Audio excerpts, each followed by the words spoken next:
Welcome to Mr. UFC Vegas Fight Club TV here, enjoying the beach. Hey, listen, I gotta take some time off already. You know, Junior Dos Santos pick is already freaking me out. I don't know, man. I don't know. We're gonna see what we got going on this week. Just got here. Show you guys.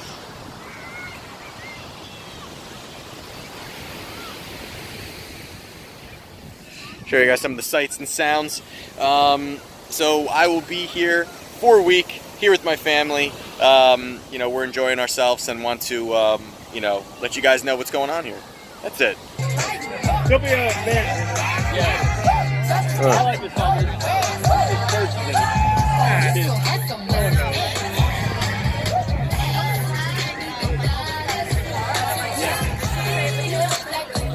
Yeah, get in. This guy right here, MVP. He's looking at it. He's at the foul line. They chant MVP.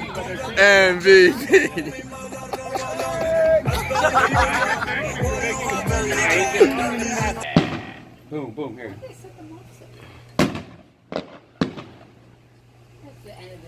Oh, this is it. This means Dos Santos is winning. Oh, absolutely. Wait, if they do, Bam. if there's any more fireworks, Dos Santos wins. Yeah, absolutely. Oh, he's got to win. Two rounds. He's got to win. Round two, knockout.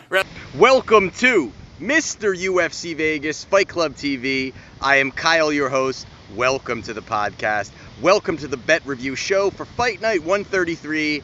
Dos Santos versus Ivanov. We're going to get into the two plays that we had in this card. Of course, our best bet play as well, and our overall feeling on the card. For those of you that do not realize, I am away on vacation, and here at the beach with my family. Been here for a couple days. Been gorgeous weather. Really enjoying ourselves out here. And like I said, I will be back this Friday, I should say now, so we're here for a week, and again, enjoying ourselves, enjoying the weather, and enjoying the fact that it was a little bit of an overcast today, so we placed a little bit of money today on France to beat Croatia. Got a couple units today, so a little bit more excited than I normally am here on the Bet Review Show, and as well as we hit our best bet play, so we're going to get into all of that today and discuss our overall feeling on the card and things that we think will be coming up. And I guess might as well be getting right into it, really.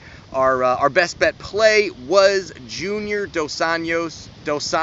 Oh, geez.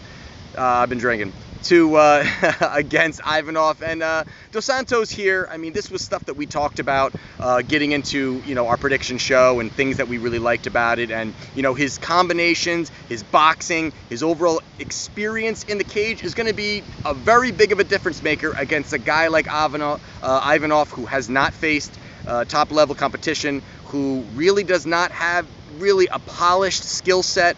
And that was stuff that we really looked at, you know, and you know, he did gas the way that I was figuring that he would gas, as in the fact that he just didn't have enough to really continually push himself. And when you got into, you know, spots, he was able to throw wildly, and in the heavyweight division, that's always a very scary thing when a guy is able to land a big bomb. And kind of, you know, in the heavyweight division, again, there's chins and there's guys that don't have chins, and that's always going to be a big skill set. But the thing for Ivanov, and that he's lived off since he's really been MMA fighting, is his chin.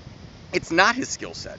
And this was a telling sign to that, and the fact that, you know, he's able to, guys in a very smaller organization, able to take shots like a Justin Gaethje, but you need to have more than just a chin. You can't rely on just that when you're in the UFC. Other organizations, of course not, you know, but, you know, of course, you know, there's very limited guys that have very top-notch skill sets there. So when you really break it down for JDS versus Ivanov, you know, JDS really did, you know, what I was hoping for last night when we were all watching it was, I hope he didn't get into a firefight. I wanted him to really work himself from the outside, work his jabs, work his combinations, not have to really be worried about sitting there and saying, listen, I got to knock this guy out. And that was something that I was worried about. On a price tag, minus 170 was just phenomenal price to me. It was just really a great price for a guy that's in his UFC debut that really has not been spectacular when it comes to his skill set,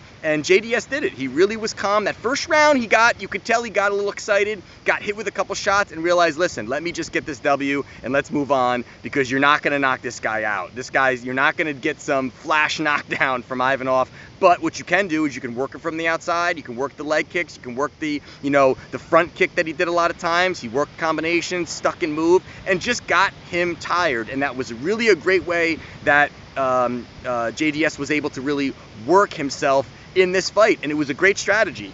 A lot of people want to go there and they want to see the big knockout, and I understand that. But to me here, this was something, it was going to be more of a Ben Rothwell, where he kind of worked himself from the outside, was able to just work the combinations, and didn't look for the big knockout, but threw the big punches, but didn't commit to the big punches. And that's something that an experienced fighter like JDS will do. And, the way he did it from top to bottom, I mean, he really, he swept the cards. And that was something, again, we talked in the prediction show, was that, of course, it was a very likely way that if JDS was going to get this victory, it was going to be a knockout. But to me, it's always worth taking the fighter than taking the way that he'll get the win. And for me here in a 3-unit play, I was more confident, and it was a very good price at -170 for a past champion, a guy who's faced the best of the best.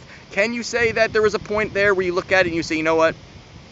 There's a possibility that he's on a big decline, but to me, it didn't really seem that was going to be something that we saw, even when he was against Rothwell, even against Stipe. Stipe in that fight, I thought that JDS looked good in the very short time that fight was going on, but the pressure and the power of Stipe, which, again, he's one of the GOATs of that division, is going to be too tough for a guy that wants a little bit more space and wants to use his boxing, and that's what JDS did in the Ivanov fight. Ivanov, to me, I don't really think that he's going to go much further. He could get another fight here.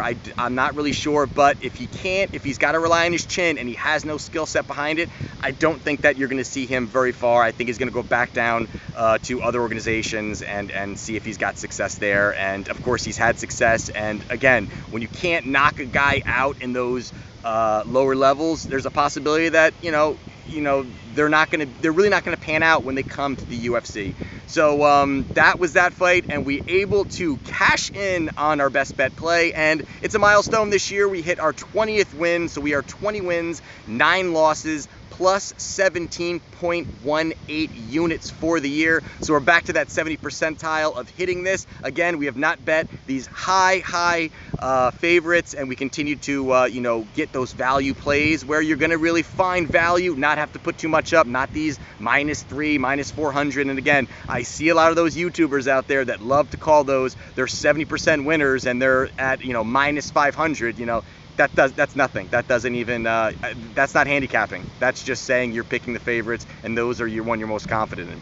So we will continue. Best bet play again, 20 wins, 9 losses, plus 17.18 units. And the other play that we had, our side bet play, was a 1-unit play on Zach Otto to beat Sage Northcutt. And very quickly, Sage, I give him a lot of credit here. Sage, and this was something that I will give credit again to Philosopher K, who had, here that it was going to be Team Alpha Male, was going to really pressure him to use his wrestling and use his strength and not have to be stuck to just using his striking. That's what I thought was really going to be happening here with Otto, who was going to have a lot better ground skill set than Sage. Sage, of course, got rocked early, and I thought that was going to be lights out, and that shows his toughness, and he's really, progressing. And the other thing I always say when I, handicap a fight, when I'm right or whether I'm wrong, I like to relook at it. And the thing that I think here that possibly was overlooked was the fact that Sage Northcutt is 22. He's continuing to evolve, grow as an MMA fighter. And to me, I think this Team Alpha Male is really, really a great gym if you've got the skill set to strike, and then you're just trying to really learn the ground game. It's a great place to be. So it's a great place for Sage to continue to grow, and hopefully he'll keep moving forward. I'm interested to see if he's going to face that next level up. Can he beat that next level up? And I'm not really sure if he can. To be honest, I'm not really sure if Sage can, but Sage gets the victory. So altogether, our best bet play for the year, 20 wins, 9 losses, plus 17.18 units for the year. And again, we will have our prediction video out for Fight Night 134, Shogun vs. Smith, That'll be out Wednesday or Thursday. I'll probably again be recording at the beach, and I will have more footage from my trip here with my family. So we'll get into all of that. And if you have not yet done so, do not forget to subscribe, like, head kick the bell icon, get involved with Fight Club TV, because you know what? You're either with us or you're against us. And this is Mr. UFC Vegas, Fight Club TV.